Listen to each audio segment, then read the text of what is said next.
Piligan. Imelda? Oo. Ako yung nag-aaral dun. Sa court. Puro karayot namin dun. Wala namang magawa sa akin mga naglalaro. Ikaw na.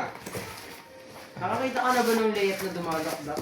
Eh di nakapag-practice ka rin pala dun, Bart. Hindi ka dumadak. Bart, Kita ko yun, layup na dinadakdak pa. Bart. Ah, Eh di nakapag-practice ka dun. hindi bro. Total, araw-araw may tao sa court. Hindi mo ako lang dun.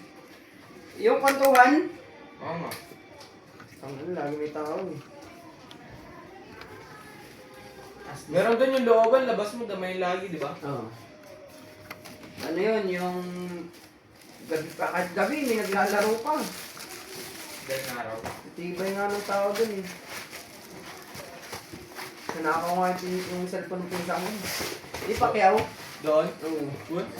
Nakatulog kasi siya doon sa may hagdan at lasing. Oh. Pag gising niya, wala na yung cellphone niya. Eh di wala siyang pambaril. Bumili ulit. Bumali. Hindi. May ipon naman siya. 6,000. Di binili na niya ng cellphone. Tama pala siya. Yung will lasing niya. Kaya ako'y natulog na. Huwag mo kasi ng puro.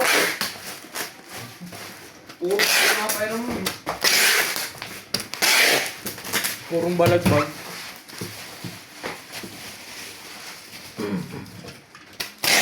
Ayun mo kahit yung ano, kundado. Bakit?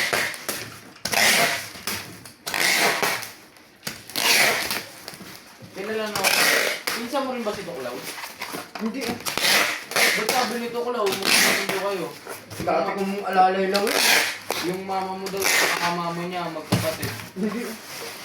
Yung si Pacquiao, yun ang pinsan ko. Siya mo? Ang nanay nun, kapatid ko sa ko. Si Tuklaw naman, nakuhan ko lang yun. Sabi nga ni Tuklaw, nung bata daw kayo. Puro ka daw, buraot ka nga kami dati.